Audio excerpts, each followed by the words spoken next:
Buenos días.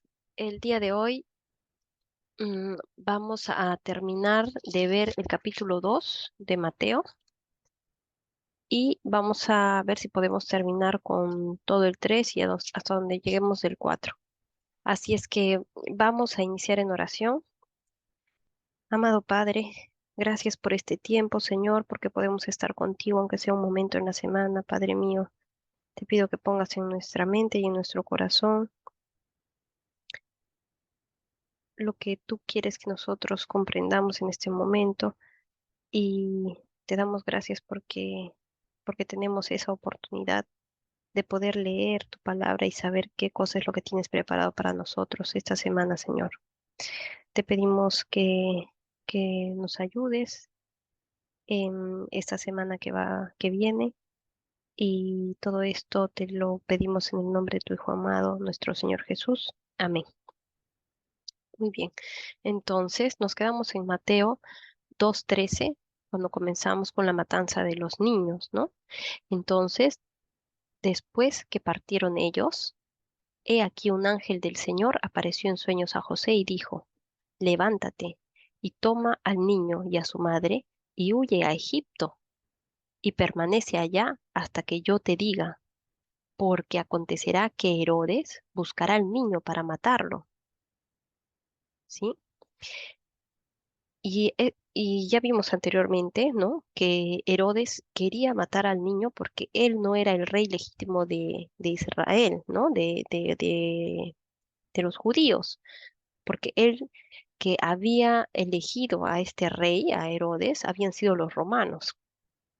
Y realmente Herodes no era el rey legítimo, ¿no? Entonces él lo sabía y por eso es que quería matar al niño, ¿sí? Y dice, y buscará al niño para matarlo. Versículo 14, y él, despertando, o sea, José, tomó de noche al niño y a su madre y se fue a Egipto y estuvo allá hasta la muerte de Herodes, para que se cumpliese lo que dijo el Señor por medio del profeta, cuando dijo: de Egipto llamé a mi hijo. ¿Sí? Y Herodes más o menos sabemos que murió alrededor del año 4 después de Cristo, ¿no? Entonces, vemos que probablemente Jesús ha pasado su primera infancia en Egipto, ¿sí? Y es importante eso también y que lo sepamos. Y es que, por ejemplo, la gente, algunos judíos, no todos, piensan que Jesús hacía sus milagros porque él era un hechicero y que esas artes mágicas las aprendió en Egipto, porque ellos saben que Jesús vivió allá un tiempo, ¿no? Cuando fue niño. Y nada, y entonces eso empiezan los judíos a tergiversarlo, y al final ponen a un Jesús hechicero, un traidor, ¿no? Algunos judíos piensan eso. Hay otros que piensan que es un profeta y ya, no tienen más que decir de él. Y hay otros judíos que sí creen que Jesús es el Cristo. A esos judíos les llamamos judíos mesiánicos. Y estos judíos saben por qué es que esta persona de Jesucristo es el Mesías. ¿A través de qué? ¿Qué es lo que confirma eso? ¿Cuáles son las credenciales de que Jesucristo es el Mesías de los judíos que han estado esperando? Las profecías, ¿no? Entonces, las profecías cumplidas es lo que le da la credencial a Jesús de, de que a un judío tú le puedas decir: este es el Mesías que has estado esperando. Pero ¿cuál es el problema acá? Que los judíos estaban esperando un Mesías político, un Mesías que los liberara de la opresión romana o de la opresión de la que fuera que ellos estén sometidos. ¿Ves? Entonces lo que ocurre es que ellos están esperando un reino terrenal, un reino de los judíos sobre el mundo, ¿me entiendes? Sobre un territorio, sobre un terreno en el que va a haber un rey así como David, ¿no? Entonces un rey político están esperando. Y nosotros vamos a poder ver a lo largo de Mateo cómo es que Mateo, siendo judío, va a ir presentando a Jesús en las profecías como el rey que ellos están esperando, ¿no? Porque a nosotros se nos pregunta, por ejemplo, ¿tú qué crees que es un Mesías? Y nosotros automáticamente pensamos como cristianos, el Salvador, ¿no? Un Mesías es un Salvador. Pero si tú le preguntas a un judío, qué es para ti un Mesías? Ellos te van a decir, es un rey, ¿no? Entonces, hay diferencia en eso. ¿Por qué? Porque ellos están esperando un rey, así como les acabo de explicar. Y por eso Mateo es el que lo presenta como un rey, pero como un rey de este reino espiritual, ¿no? Y, y él va a ir poniendo las profecías que se están cumpliendo en Jesucristo, que eso sí lo podemos ir viendo, y dice, ¿no? Em, como dice acá, y van a ver que Mateo siempre usa esto, ¿no? Y estuvo allá hasta la muerte de Herodes para que se cumpliese lo que dijo el Señor por medio del profeta, ¿no?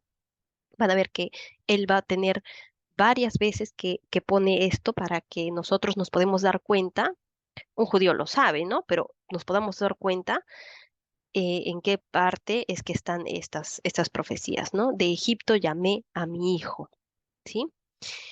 Y Herodes, entonces, cuando se vio burlado por los magos, porque los magos no regresaron, ¿no? Porque obviamente se dieron cuenta que él quería matar al niño. Se enojó mucho y mandó matar a todos los niños menores de 2 años que había en Belén y en todos sus alrededores, conforme al tiempo que había inquirido de los magos. Entonces ahí sabemos cuánto más o menos de tiempo él ha estado esperando, los magos han partido, han visto la estrella, el niño ha nacido, entonces por eso es que no es un bebé, ¿no? Sino que es un niño más o menos hasta los 2 años, ¿no? Se puede decir. Y es por eso entonces se cumplió lo que fue dicho por el profeta Jeremías cuando dijo, voz fue oída en Ramá, grande lamentación, lloro y gemido, Raquel que llora a sus hijos y no quiso ser consolada porque perecieron, ¿no? Entonces acá hay otra profecía y esto ya es cuando puedan hacer algún estudio que sea más profundo, pero hay un tipo de profecía que nosotros le llamamos profecías tipo, ¿ya? Que son profecías que se pueden repetir como una analogía en la vida de una persona o en la historia de un pueblo, ¿no? Son como paralelos para que Dios nos da para poder entender cómo es que se van a dar las cosas, ¿no? O cómo es que Dios puede explicarnos algunas cosas, ¿no? Y en este caso, Jeremías está escribiendo cuando fue la primera deportación a Babilonia y todo lo que se vivió, ¿no? El pueblo, dentro del pueblo judío en esta, en esta deportación, las familias separadas, ¿no? Gente murió. Entonces dice, voz fue oída en Ramá, grande lamentación, lloro y gemido. Raquel que llora a sus hijos, ¿no? Y no quiso ser consolada porque perecieron, ¿no? Entonces mucha gente murió ahí también y entonces está haciendo una analogía en ese sentido. Dice, pero después de muerto Herodes, he aquí un ángel del Señor apareció en sueños a José en Egipto, diciendo, levántate, toma al niño y a su madre y vete a tierra de Israel, porque han muerto los que procuraban la muerte del niño. Entonces él se levantó y tomó al niño y a su madre y vino a tierra de Israel. Pero oyendo que Arquelao reinaba en Judea en lugar de Herodes, su padre, Arquelao es el hijo de Herodes, tuvo temor de ir allá, pero avisado por revelación en sueños, se fue a la región de Galilea y vino y habitó en la ciudad que se llama Nazaret. ¿Sí? O sea, Galilea es la zona y hay una ciudad pequeñita que se llama Nazaret para que se cumpliese lo que fue dicho por los profetas, que habría de ser llamado Nazareno, ¿no? Entonces acá podemos ver cómo Dios hace su plan y tiene un plan perfecto, ¿no?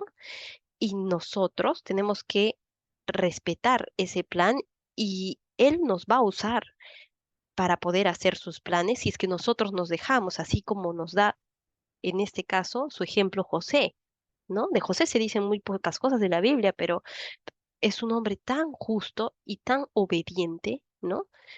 Que lo podemos ver, ustedes se van a dar cuenta en la Biblia, tienen que tratar de, no es como que como ahora, ¿no? Es que escribes algo y puedes imprimirlo y ya hay 1000 copias, ¿no? No, ellos tienen que resumir las cosas de tal forma que puedas explicar muchas cosas con 3 palabras, ¿no? Y acá podemos ver cómo José es tan obediente, ¿no? Y cómo es que Dios lo usa, ¿no? Y yo pienso que él, él lo escogió para ser el padre terrenal de Jesús por eso, ¿no? Por su obediencia y cómo es que él era, ¿no? Y este, y bueno, pues hasta acá hemos terminado el capítulo 2 y vamos a ver cómo es que también en este momento las profecías, ¿no? Eh, pueden, am, hay varias cosas que se dicen sobre la relación que tiene Jesús con varios sitios de nacimiento, ¿no? Esto me pareció a mí algo increíble porque normalmente nosotros tenemos, bueno, pues un lugar de nacimiento, alguien que se relacione con un solo sitio donde tú has nacido, ¿no? Pero en las profecías siempre hablan del Mesías y de varios sitios en los que se relaciona que el Mesías va a nacer o va a venir, ¿no? Y estos sitios son muy importantes para darle la credencial de que Jesús es el Cristo, ¿sí? Y bueno, pues uno de esos sitios es Egipto, ¿no? Porque de Egipto llamé a mi hijo, Nazaret, porque será llamado Nazareno, o sea, como si vienes de Egipto vas a ser llamado Nazareno, ¿no? O sea, no hay como una relación, pero Dios lo puede hacer así, ¿no? O Belén, ¿no? La ciudad de Belén, porque dijeron a los magos, a Herodes le mandaron a preguntar, ¿y dónde van a nacer el Mesías? Y todos sabían que iba a nacer en Belén, ¿no? ¿Y cómo sabían que iba a nacer en Belén? Eso ya lo busqué después y esta profecía está en Miqueas, si quieren lo pueden buscar después, 5, Miqueas 5, versículo 1, miren. Dice, rotéate ahora de muros, hija de guerreros, nos han sitiado con vara, herirán en la mejilla al juez de Israel. Pero tú, Belén Efrata, pequeña para estar entre las familias de Judá, de ti me saldrá el que será Señor en Israel, y sus salidas son desde el principio, desde los días de la eternidad. ¿Sí? Entonces, y ustedes van a seguir leyendo, y esto está relacionado todo con el Mesías, ¿no? Y entonces, nada, podemos ver cómo es que estas credenciales de Jesucristo, desde su genealogía hasta cómo ha nacido y cómo se relaciona con los sitios donde él ha vivido cuando era niño y muchas otras cosas más que ya vamos a ver adelante, nos hacen dar cuenta, o Mateo quiere que los judíos, porque este libro está escrito para los judíos, quiere que los judíos se den cuenta de que este es el Mesías que han estado esperando, ¿sí? Entonces vamos a entrar al capítulo 3. Y vamos a ver la predicación de Juan el Bautista. ¿Ya? Ustedes van a notar en sus Biblias que siempre van a tener como títulos para poder guiarlos de lo que se va a hablar. Pero realmente estos títulos no existen en los escritos que se encuentran. Todo va junto. ¿Ya? Así es que eh, ya saben que probablemente cuando ustedes vayan a leer algún capítulo, algún versículo o algo, siempre tienen que leer todo desde el comienzo porque pueden agarrar algo que esté fuera de contexto, ¿ya? Entonces acá en la predicación de Juan el Bautista, capítulo 3 dice, en aquellos días vino Juan el Bautista predicando en el desierto de Judea y diciendo, arrepentíos, porque el reino de los cielos se ha acercado.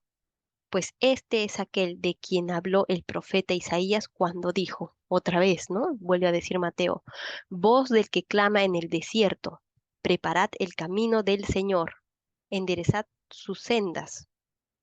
Y Juan estaba vestido de pelo de camello y tenía un cinto de cuero alrededor de sus lomos. Y su comida era langostas y miel silvestre. Y salía a él Jerusalén y toda Judea y toda la provincia de alrededor del Jordán. Y eran bautizados por él en el Jordán, confesando sus pecados. ¿Sí? Entonces se sabía, y ya la profecía se sabía, de que antes de que viniera el Mesías iba a tener un heraldo, se dice, ¿no? Un rey cuando va a entrar a algún pueblo, tiene una persona que lo anuncia. Ese heraldo, ese heraldo, todos piensan, hasta ahora los judíos, que podía ser, por ejemplo, el profeta Elías. Y ustedes van a ver en la Pascua, por ejemplo, cuando ellos celebran la Pascua, siempre hay un sitio para Elías, ¿sí? ¿Y por qué lo relacionan con él? Porque Elías también se vestía así, de pelo de camello, o sea, tiene algunas similitudes con Juan, ¿no? Y entonces ellos piensan que eh, Elías es el que viene primero, ¿no? Y acá vamos a ver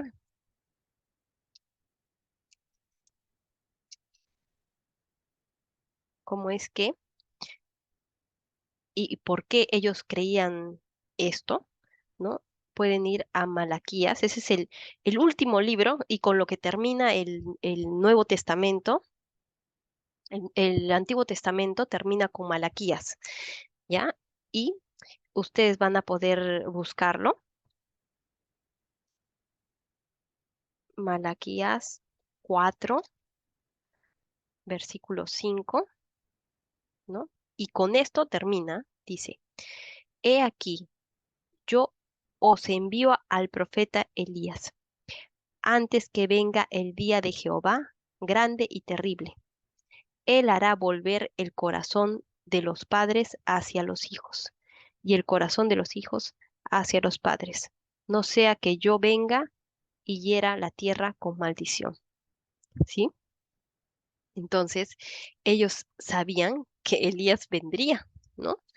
Y por eso es que muchas personas pensaban que este, Juan el Bautista era como, era Elías, ¿no? Era Elías, ¿ya? Y él lo que hacía era bautizar en el agua. ¿Para qué? Para que la gente pueda arrepentirse de sus pecados, ¿sí? Y entonces ustedes me pueden preguntar, ¿y por qué? O sea, ¿cuál es el punto acá de que los judíos se arrepientan de sus pecados, igual Cristo va a venir, ¿no? O sea, ¿cuál es el interés? Porque el, la salvación, ¿no? Del Espíritu, de lo que, de lo que Jesús viene a hacer para nosotros, ¿no? Siempre empieza con el arrepentimiento de lo que nosotros hemos hecho. ¿Sí?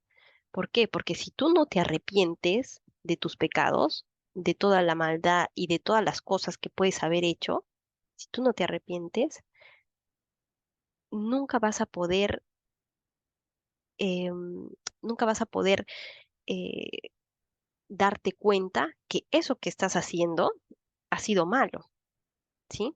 Entonces, porque tú puedes decir, ya he hecho esto, pero sí, no me arrepiento, no pasa nada y sigues adelante. O puedes decir, ya sí, yo creo en Cristo, creo en Jesús, creo en todas estas cosas, pero mi vida es igual, ¿no? Entonces no hay una concordancia entre lo que tú estás diciendo y lo que estás haciendo, ¿no?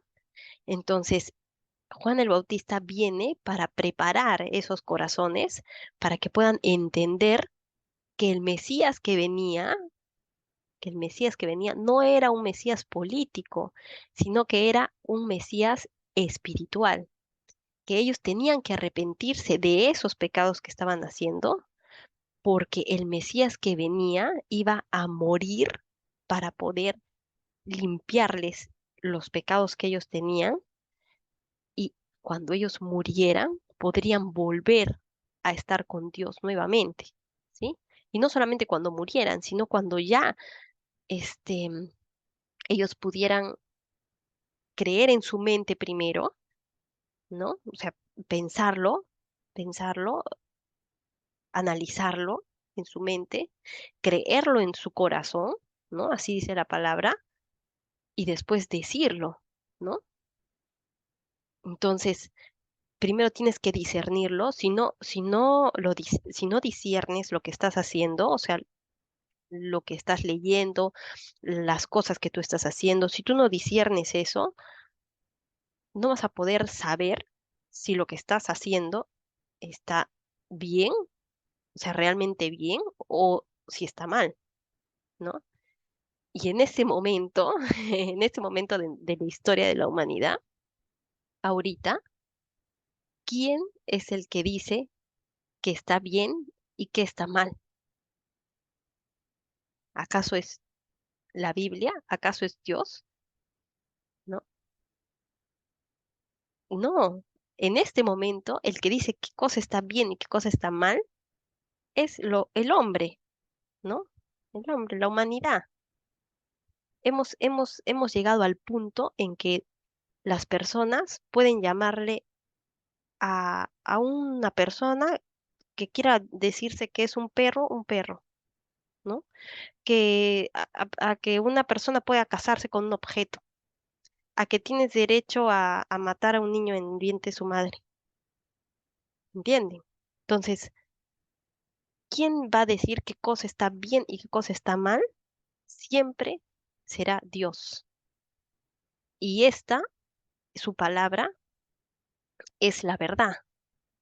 No existe mi verdad, no existe mi verdad, ni la de mi amiga, ella es su verdad, ¿no? Es una palabra más mal, mal, mal utilizada, ¿no?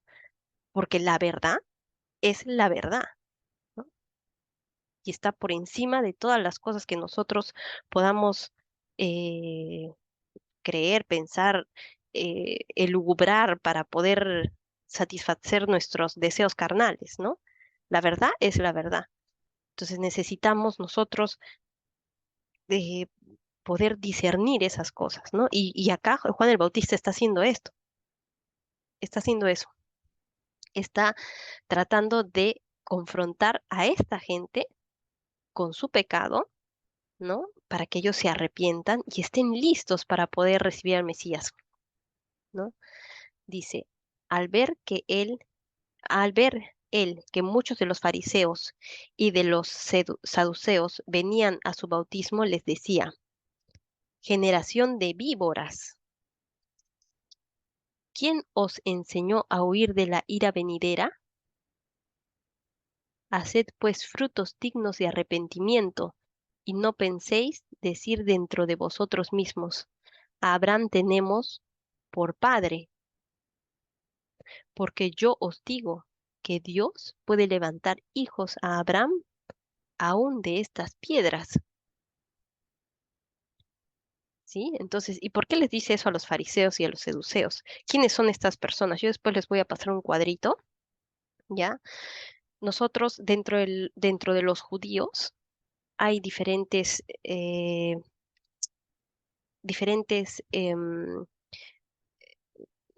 ¿cómo se dice? Grupos, ¿ya? Grupos en los cuales estos grupos se diferencian en cosas que pueden ser políticas, en cosas que pueden ser espirituales, en algunas ideas que ellos tienen, ¿ya? Y estos fariseos y saduceos, ellos siempre están como aparentando, ¿ves? Aparentando que son buenos, aparentando que hacen todo y cumplen todas las normas, ¿no? Aparentando que ellos son religiosos, esa es la palabra, ¿no? Que son religiosos y, y por detrás hacen unas cosas que realmente no son lo que, o sea, no son lo que realmente ellos están, eh, no son realmente, ¿cómo se dice esta palabra cuando tú, o sea, no son personas reales, ¿no? O sea, no son personas así que tú digas, este,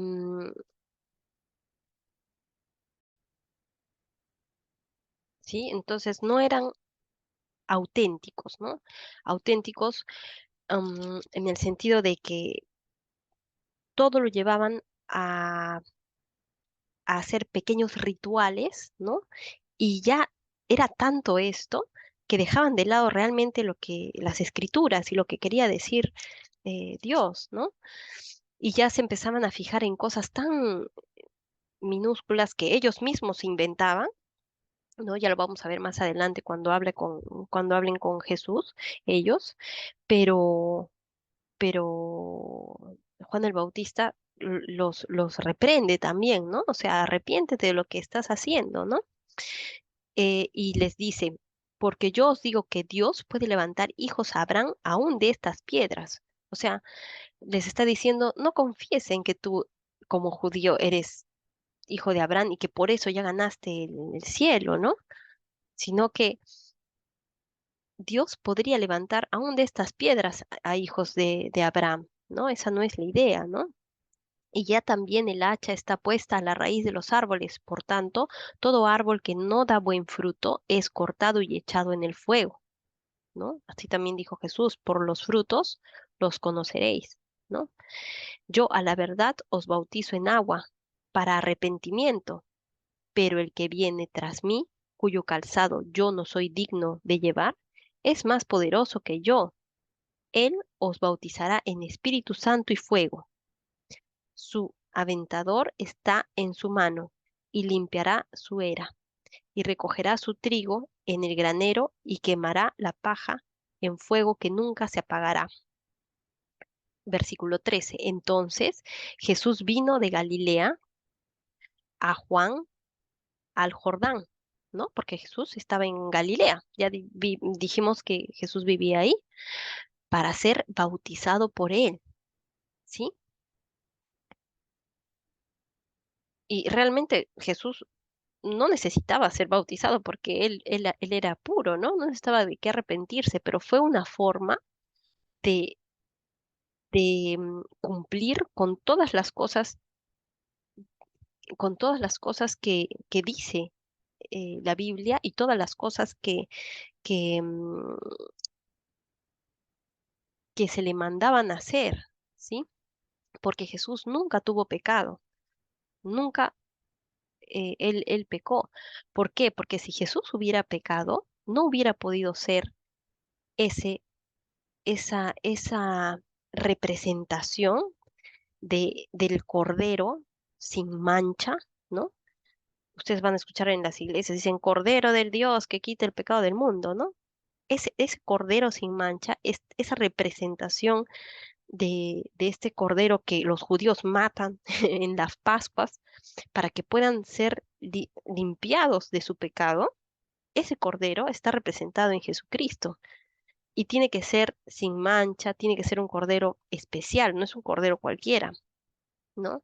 Igual que los panes. Ustedes se van a dar cuenta, los panes son sin levadura, la levadura representa el pecado, y entonces el pan que les dan en las iglesias, la hostia, el pan, lo que sea, tiene que ser sin levadura por esa representación en la que Cristo no tiene pecado y entonces Él puede, a través de su muerte, limpiarnos de ese pecado en una forma espiritual que de repente ahora nosotros no podemos comprender, ¿no?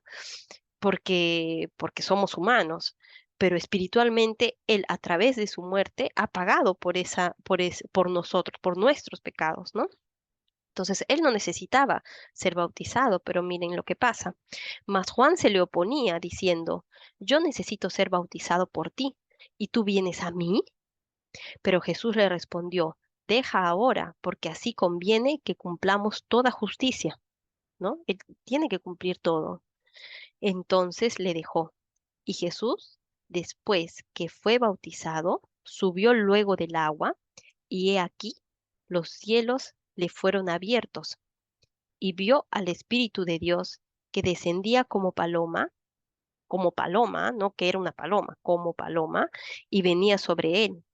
Y hubo una voz de los cielos que decía, este es mi Hijo amado en quien tengo complacencia. ¿Sí?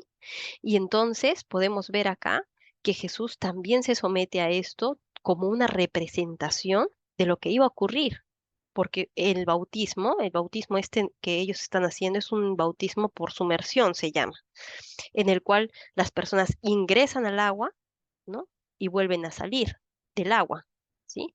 Ese ingreso representa a la muerte. ¿Sí? Porque tú estás arrepintiéndote. Esa es la idea, ¿no? Que tú te arrepientes de tus pecados, lo confiesas, dices, esto está mal, ¿no? O sea, lo ves, lo confiesas, te sumerges, ¿no? Como una representación, en este caso, de que Jesús ha muerto y vuelves a resucitar, ¿no? O sea, vuelves a salir del agua. ¿No? Es una analogía preciosa de lo que ha hecho Cristo por nosotros y de lo que pasó Él también, ¿no? Murió, resucitó, ¿no? Y ahora nosotros podemos estar con Dios, ¿sí?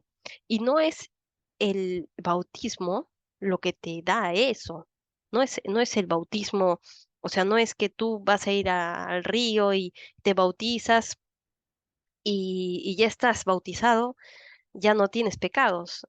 O sea, la idea de que el rito te quita el pecado es una idea absurda, ¿sí? ¿Por qué? Porque el rito no es lo que te quita el pecado. Jesús, incluso Juan, les está diciendo a los fariseos y a esta gente ritualista que lo que ellos están haciendo está mal, porque lo que Cristo nos pide es que nosotros veamos nuestro corazón, ¿no? O sea, que esto sea algo espiritual, que tú realmente no estés pensando que la gente te está mirando, que te vas a bautizar, ¿no? Sino que realmente estás arrepentido de eso, que realmente estás arrepentido de eso y vas y te bautizas, ¿no?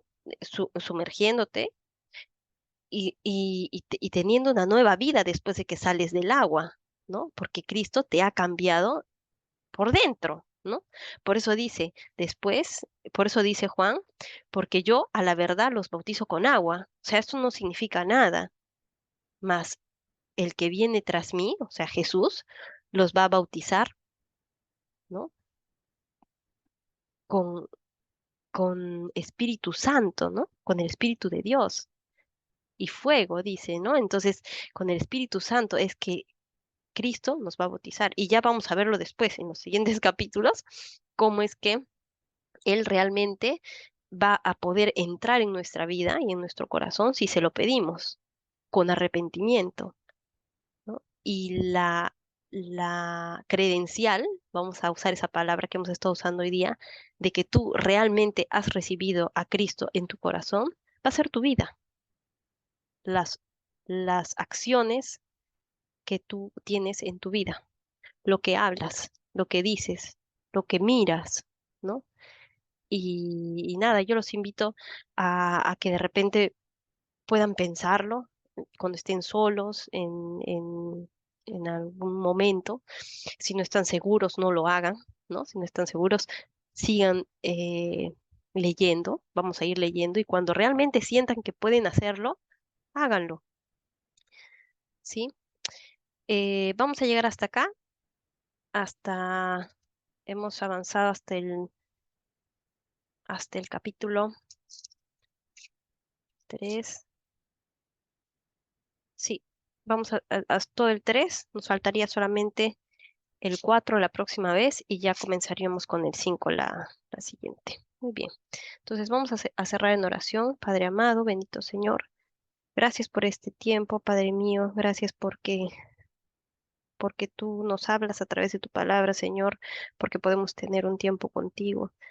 Te pedimos que si hay algo en nuestra vida, Señor, de lo que nos arrepentimos, en nuestra carnalidad, podamos presentarlo delante de ti, Señor, y, y poder tener el valor de, de decirte que nos perdone, Señor. Quita de nuestro corazón el orgullo y haznos humildes, Señor, para poder empezar a- para poder empezar y poder tener listo nuestro corazón para ti, Padre amado, y tu Espíritu. Todo esto te lo pedimos en el nombre de tu Hijo amado, nuestro Señor Jesús. Amén.